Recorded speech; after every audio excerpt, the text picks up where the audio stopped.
working.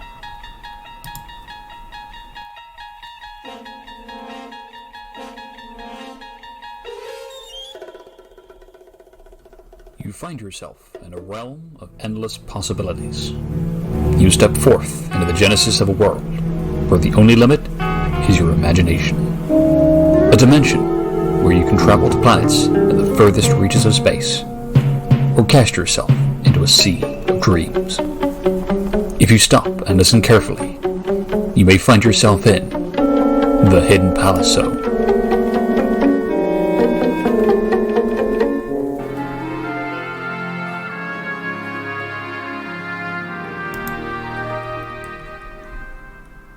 Good morning, afternoon, evening, or night, wherever you are in the world. I am Skyblaze, and this is a special Halloween spooky Hidden Palace episode. Yeah, I know it's not Halloween anymore, but technical issues yesterday kind of spoiled the experience a bit. Thank you to Green Viper for helping us out with that, and reshuffling today's schedule to fit me in. Yeah, it was very annoying, but thanks to Greyfall, my husband, for doing that really awesome intro that you just heard. I hope you enjoyed that. And people can hear me! Woo! I'm so happy. Right. Everything's working. Oh my god. For the first time in like 2 weeks. So, I hope you're ready for this spooky episode. I'm going to have a look at some horror spooky type games that came out on Sega consoles. The ones I'm going to be looking at today were all developed by Warp, also known as Warp Games, a company that had Kenji Eno as their president, through which they developed a number of what they refer to as interactive cinema games, which all featured their own digital leading lady who was known as Laura. This started off with a game on the Saturn, which is D. Just the letter D. And it was released in 1995. This game sees you play as Laura Harris, who is contacted by the Los Angeles Police Department to inform her that her father, Dr. Richter Harris, has gone on a murder spree and is now held up inside a hospital in the city. Upon hearing this, she rushes to the hospital, searching for answers.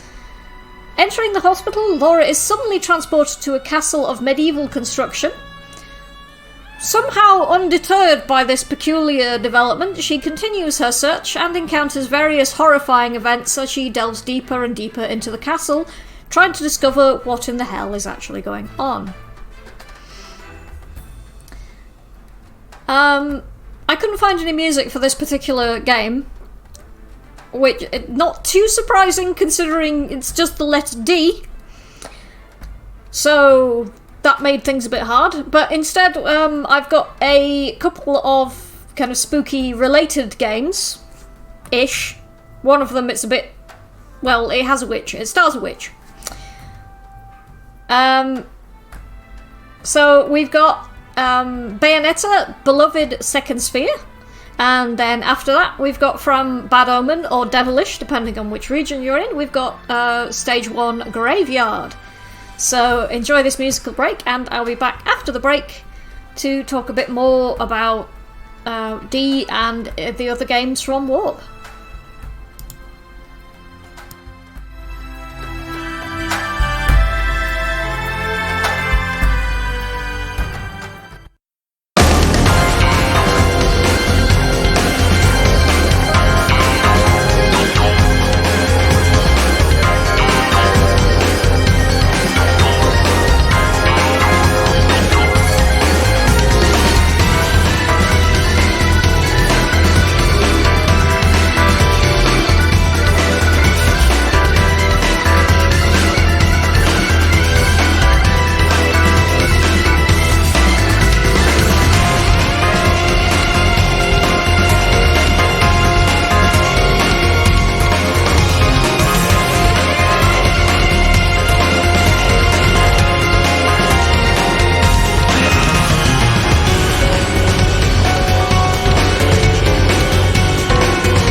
And we are back. And that was Bad Omen, or Devilish, depending on which region you're in. Stage 1, Graveyard. And before that we had from Bayonetta, Beloved Second Sphere. I really love the music from Bad Omen, Devilish. It's a great soundtrack. The Discord chat is trying to be a bit spooky. We've got plenty of trichomemes? Trichomes? I don't know how you pronounce that, actually. I've seen it written down a couple of times, but I don't actually know how you say it. But they posted a GIF which was like, if you crossed Sonic with Five Nights at Freddy's, it's moderately horrifying. So well done for getting into the spooky spirit of things. And Veritex are very deads as they are at the moment, saying Devilish is a fun Arkanoid / pinball mix. It is. It's a very good game actually. I've played it briefly on emulation. Should play it again at some point. I should get an actual physical copy of it someday. Anyway, back to what I'm supposed to be talking about. As you play D, you'll have puzzles to complete and various flashbacks which will reveal more of the story. But beware, you will not have all day to think about it, as the game only gives you 2 real-time hours in which to complete the game, and you cannot pause or save. This is going with the whole interactive cinema idea, because, you know, your average film is about 2 hours long, and you can't, if you're going into a cinema, you can't really pause it either, so I think that was the idea they were going for there. Still, annoying if you, like, need to go to the loo, or if you're hungry, or if your mother disconnects your console. Yes, that has happened to me once. I'm bitter. Now, depending on your actions in D, you'll have a number of endings which will give you more reason to play it and replay it. Now here's one particularly interesting fact. And from here I get into Kenji Eno was a baller. This is only the first of these.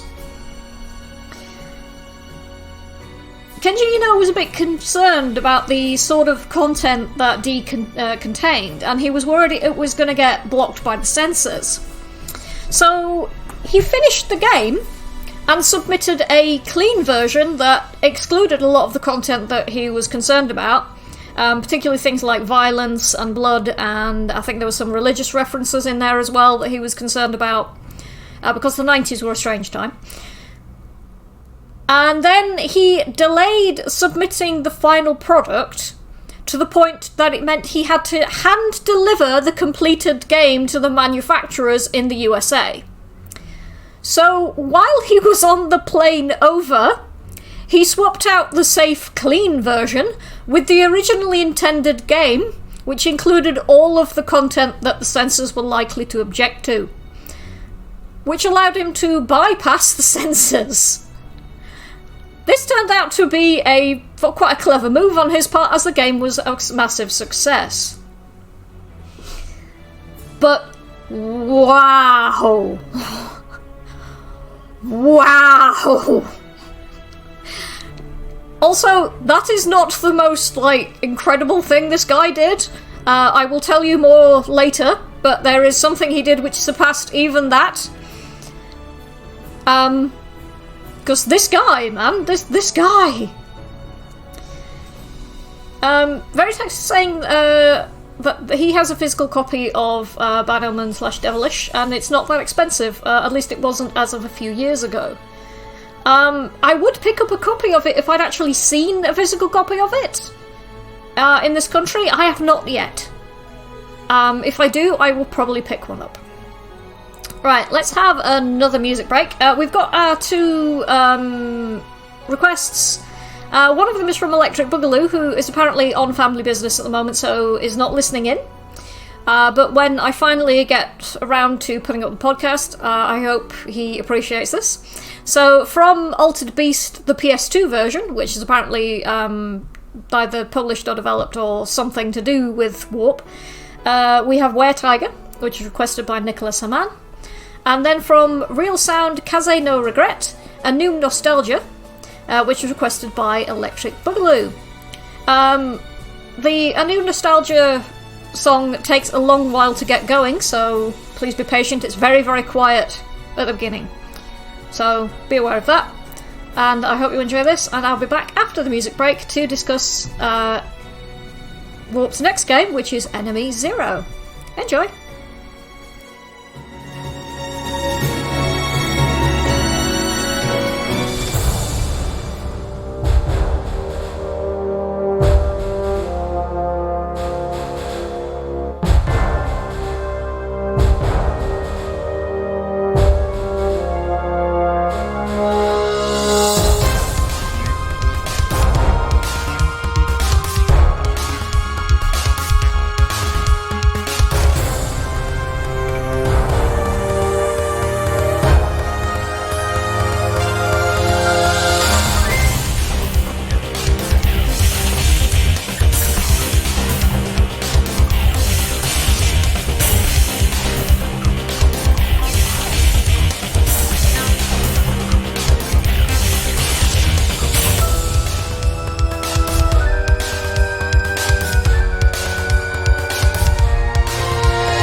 good morning, afternoon, evening, or night, wherever you are in the world.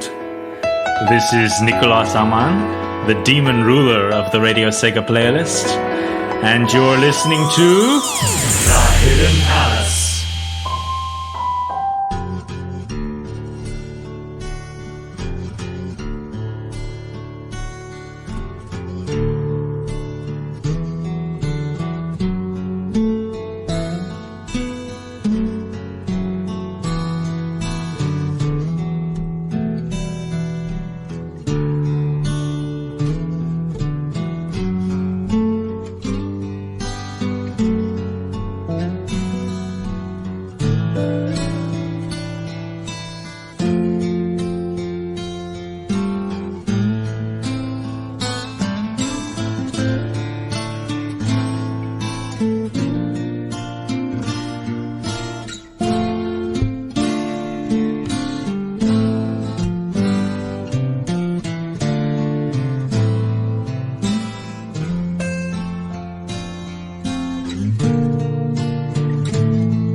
We are back, and that was Real Sound Kaze no Regret, a new nostalgia, a track that was requested by Electric Boogaloo. And before that we had from Altered Beast on the PS2, Were Tiger, which was requested by Nicholas Haman. Now, next up, I'm going to talk a bit about Enemy Zero, which is another Warp game title which came out on the Saturn in 1996 in Japan and in the EU and in the US in 1997. This game sees you playing as another Laura, this time called Laura Lewis, as she wakes up from cryostasis on an AKI or Aki spaceship. She hears someone calling for help on the same deck as her and finds fellow crewmate Parker. She then watches helplessly as Parker is mutilated by an unseen enemy. What is this enemy? Well, you don't actually see it because the creature is invisible. Sort of like the Predator, I guess. Although you do see the Predator on occasion. Your only means of detecting it is your sense of hearing, which makes for a tense experience as you creep around the spaceship in first person with transition scenes and cutscenes shown in FMV. While you're starting out completely defenseless, eventually you'll be able to defend yourself using various guns, which need to be charged before you can fire. But if you charge it for too long, the charge will dissipate, meaning you have to charge it again. You also have to find a recharge point when the gun runs out of energy. Now then, let's have another story about Kenji Eno being a baller. And regarding this game in particular. The previous game I talked about, D, was brought out not only for the Saturn but also for the original PlayStation. The problem was that the original deal included 100,000 games to be produced for the PlayStation, and they advised that they'd only made 40,000. This gets worse as it turns out that this was actually a lie and only 28,000 were made. This made Kenji Eno quite upset with Sony. So, when Eno was unveiling the game at the 1996 PlayStation Expo in Tokyo, he decided he was going to make a bit of a statement. The preview of Enemy Zero was shown, with it ending with the PlayStation logo. This logo then morphed into the Sega Saturn logo instead, and it was indicated that this game would be a Saturn exclusive.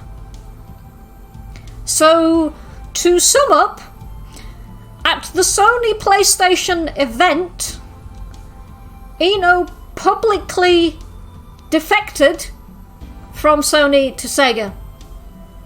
That's a fairly epic,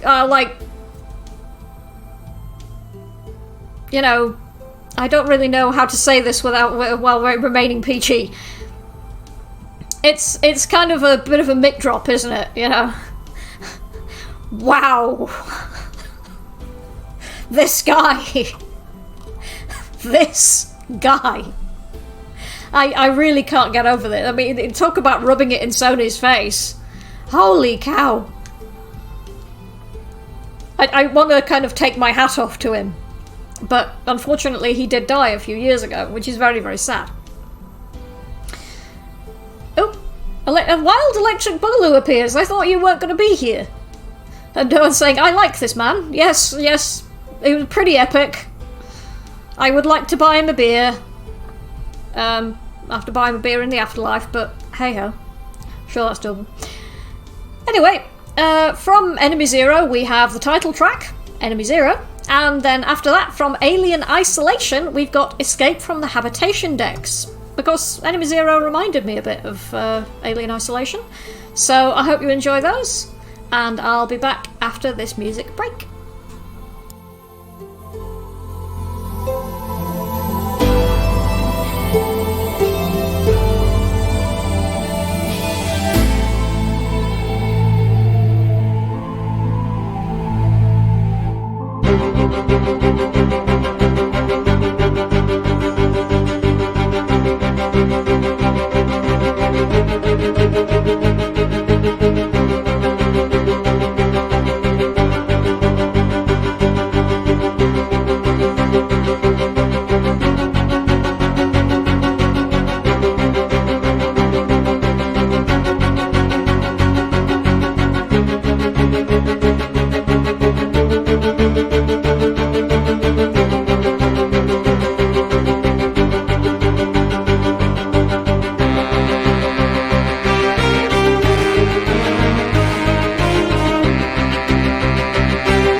And we are back. And that was Alien Isolation Escape from the Habitation Decks, and before that we had the title theme from Enemy Zero, which is just called Enemy Zero. Yeah, Alien Isolation is a very scary game. I've not actually played it myself, I've just watched other people play it, and wow, that is some scary stuff, man.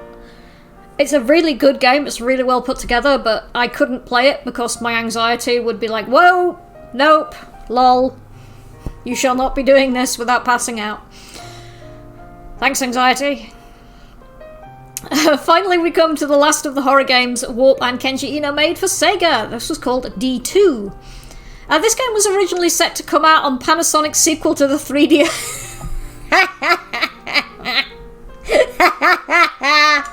LOL. Like Panasonic was ever going to have a sequel to the 3DO, dearie me. But yeah, there were plans for another console from Panasonic called the M2. For obvious reasons, that never happened.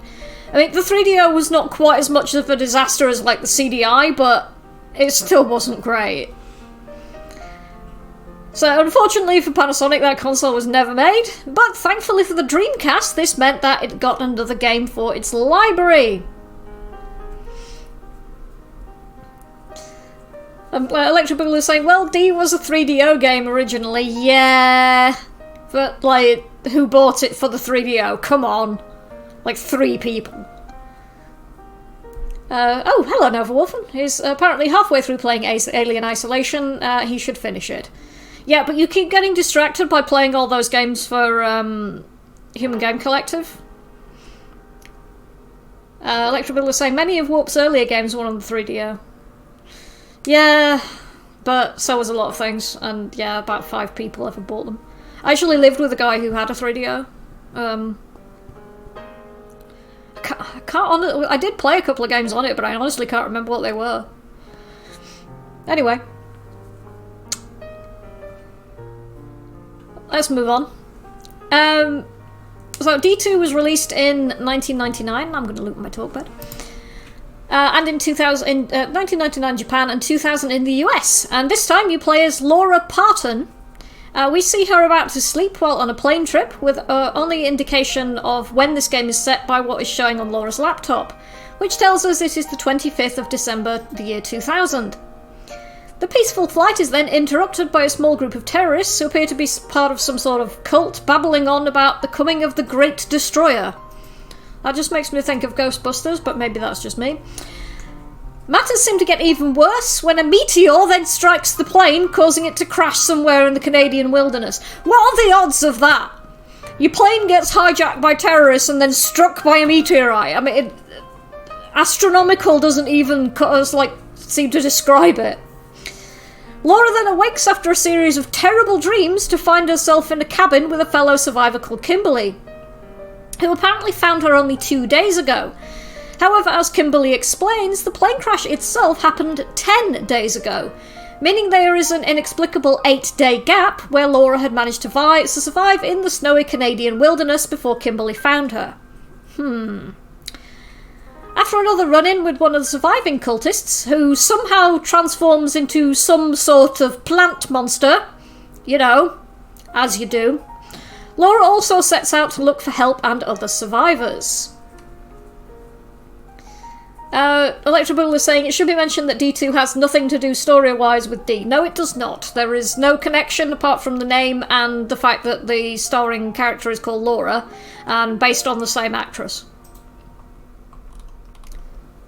Doan's saying, literally astronomical if it's a meteorite. Yes, very good.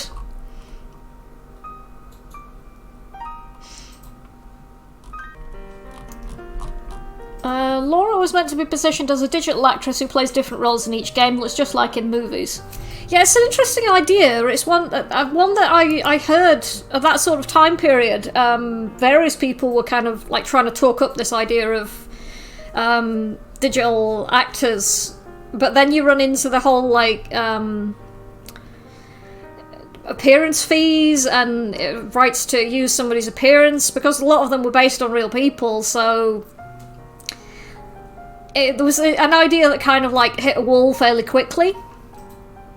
Maybe someday it'll be... I mean, there's a whole thing about virtual reality ghosts that's coming up now, and whether or not it's right to use somebody's appearance who's dead. Things like in the Star Wars movies, them using Peter Cushing's appearance, and whether or not that's suitable, but it's a bit of a thorny subject. Anyway, let's have some more music then. So, from D2, we have Disprove 1. And then, because I fancied a bit of Castlevania, we've got a Castlevania OC remix.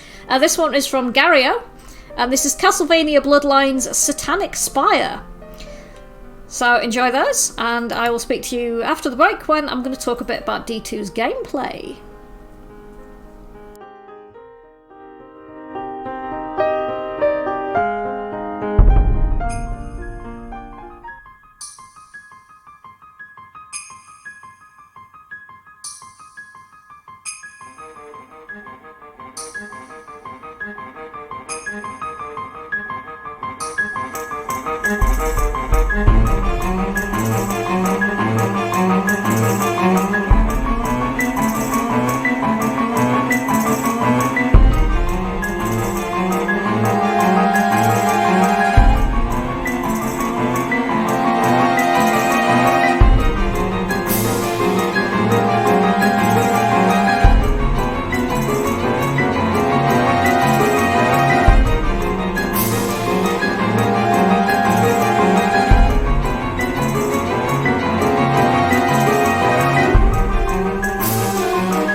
Hi, I Need Fruit here from Club Sega, and you're listening to The Hidden Palace with Skyblaze. Please invite me back to the palace. Let me in. Let me in!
And we are back.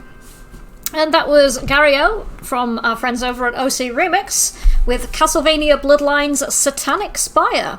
And before that we had from D2 Disprove 1. I'm quite fond of that remix. Castlevania Bloodlines gets a bit overlooked as a Castlevania game, but it's actually quite decent. I mean, it's not Symphony of the Night, but it's still a pretty good game.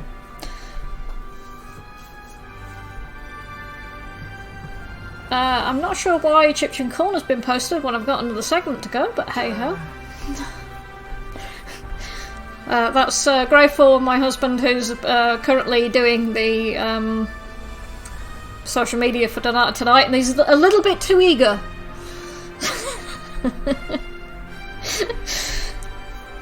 Oh well. So let's talk about the gameplay of D2. And that sees you exploring the wilderness in the third person, while interior locations are explored in the first person. When exploring, you can randomly encounter more of those kind of human-plant hybrid monsters, and to fight them you're equipped with a submachine gun with unlimited ammo. You know, that you casually have hanging around, I guess. Maybe you picked it up in the wilderness somewhere. You'll need to reload after each clip is spent, which gives the monsters time to advance on you. So you can't just spray for all of time. You have to actually empty a clip and then reload. But apparently you have infinite clips. Maybe you've got Guybrush Threepwood's infinite trousers. After each fight, you'll gain experience, which will let you level up Laura's health and her skills, which increases your effectiveness in future fights. To survive in the frozen wilderness, you'll also need to hunt for food, so you can have a hunting rifle which you can use to hunt local wildlife to collect meat, which you can cook and eat to restore your health. So, a bit like a kind of one of those kind of crafting survival games that are quite popular at the moment, a bit of a predecessor to one of those.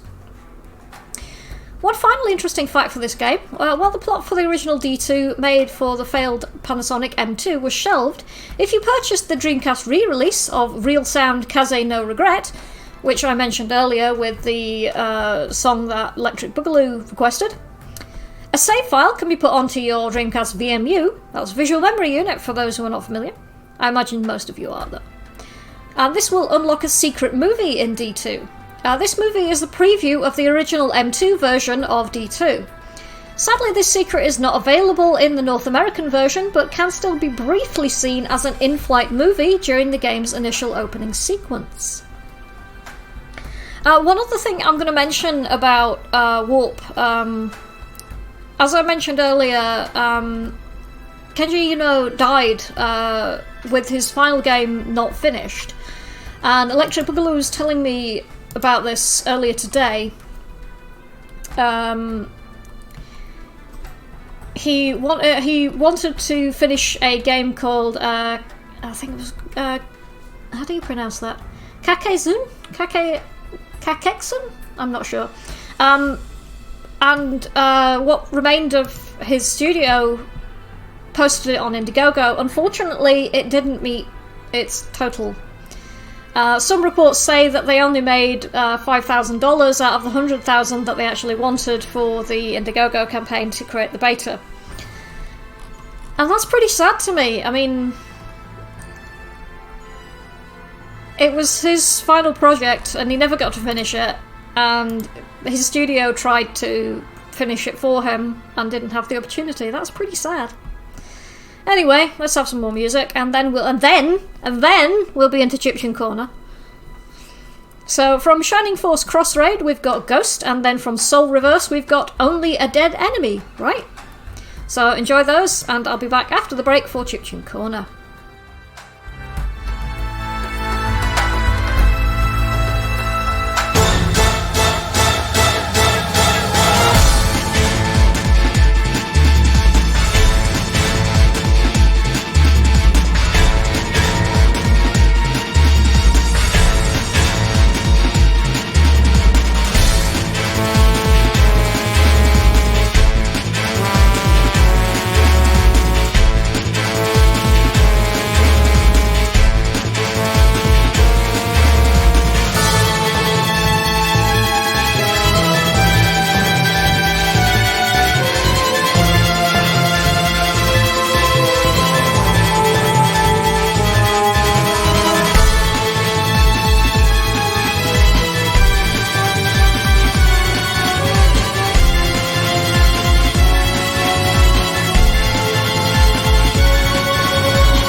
You're listening to The Hidden Palace with the wonderful Skyblaze, only on Radio Sega. Well, I guess if you're here, it's not that well hidden, is it?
We are back. And that was Soul Reverse, I can say words. Only a Dead Enemy, right? And before that we had Shining Force Cross Raid, Ghost. They're both really great tracks. Soul Reverse is a soundtrack that does not get enough attention. Yes, thank you, Grey4. I am going to overrun a bit. Fine. Okay. So, Chim Chim Corner.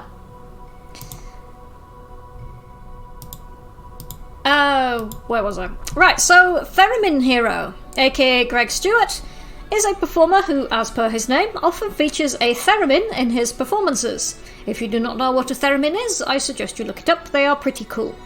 He also uses a laser harp, which is exactly as cool as it sounds, as well as a device he calls a Game Boy Keytar, which involves two Game Boys and two Guitar Hero necks held together with an Arduino and a 3D printed body. Okay then. Similarly, he also uses a NES Keytar, which is actually a functional NES, which also can act as a musical instrument. I got nothing. It's completely mad, and I love it. I'll play one of his tracks here. It's a Winter Garden cover of a track called Star Machine 2000.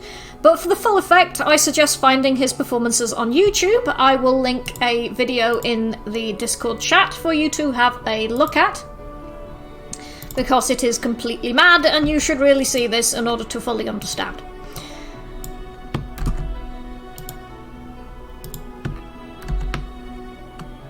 There we go. So here is the Winter Garden cover, Star Machine 2000. Enjoy that, let me know what you think, and I'll be back after this to close off the show. Enjoy.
we are back, and that was Theremin Hero doing a cover of Winter Garden, Star Machine 2000.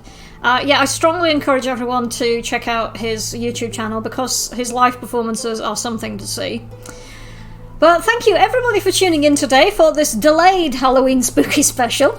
I'll be back hopefully at my usual time next week on a Saturday with my postponed episode about Sonic 06 and what went wrong there. If you have any ideas on a topic you would like for me to cover, you can reach me through the Discord, where you can find me on the Radio Sega Discord. I'm usually Skyblaze42. At the moment I'm Blazing Pumpkin. I'll probably change it again soon, since spooky season is over.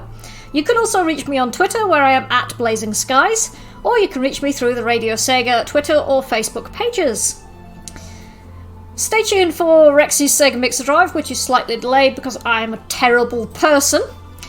I've been Skyblaze, and this has been the delayed Hidden Palace here on Radio Sega. We've got one last track to go out on, and I've decided to leave you with a track that has nothing to do with Sega, but did manage to thoroughly creep out my old tabletop role-playing group. You know who you are. Keep the candles burning in your pumpkins, even though it's now November, and have a spooky night. Take care, everybody. Enjoy this last track. Bye.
Enjoyed the show? Check out the full Radio Sega live schedule at radiose.ga/shows. Radio Sega, playing the best Sega music 24/7.